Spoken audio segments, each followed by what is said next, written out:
Start. उपाध्यक्ष महोदय, तब उन लोगों को कुछ आशा हुई कि हम लोग भी उसी तरह चल सकते हैं जिस तरह से पहले चल रहे थे, लेकिन अभी हाल में जो चुनाव हुआ उससे देश के धनिकों के मन में बड़ा संदेह पैदा हुआ कि इस चुनाव के बाद उनकी स्थिति वैसी नहीं रहेगी जो अब तक चली आती रही है।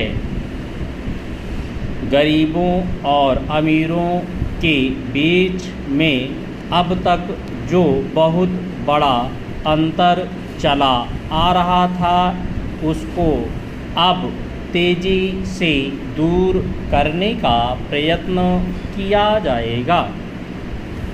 श्रीमान, मैं आपका बहुत ही आभारी हूँ जो आपने सदन में चालू वर्ष के बजट पर अपने विचार प्रकट करने का अवसर दिया है। मैं इस बजट का समर्थन करना चाहता हूँ। श्रीमान, मैं सबसे पहले अपने दल के नेता प्रधानमंत्री को इस बात के लिए बधाई देना चाहता हूँ कि उनके नेतृत्व में देश में कांग्रेस दल को स्पष्ट बहुमत मिला और इसके फलस्वरूप यहाँ पर केंद्र में एक ऐसी सरकार का गठन हुआ जो कि देश में वास्तव में समाजवाद लाना चाहती है।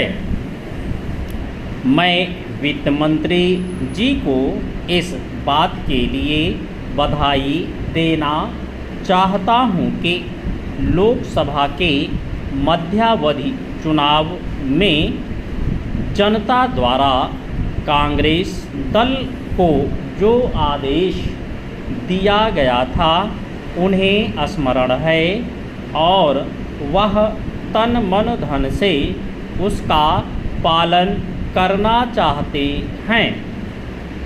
वह आदेश था देश में सामाजिक और आर्थिक विषमता दूर करने का, देश से गरीबी, बेकारी और बेरोजगारी को हटाने का और देश के जो पिछड़े हुए हिस्से हैं उनका पूरा विकास करने का, साथ ही साथ इस बात का भी आदेश था कि देश के अंदर इस प्रकार की सामाजिक और आर्थिक व्यवस्था पैदा की जाए जिसके अंतर्गत जनता शोषण से मुक्त हो सके।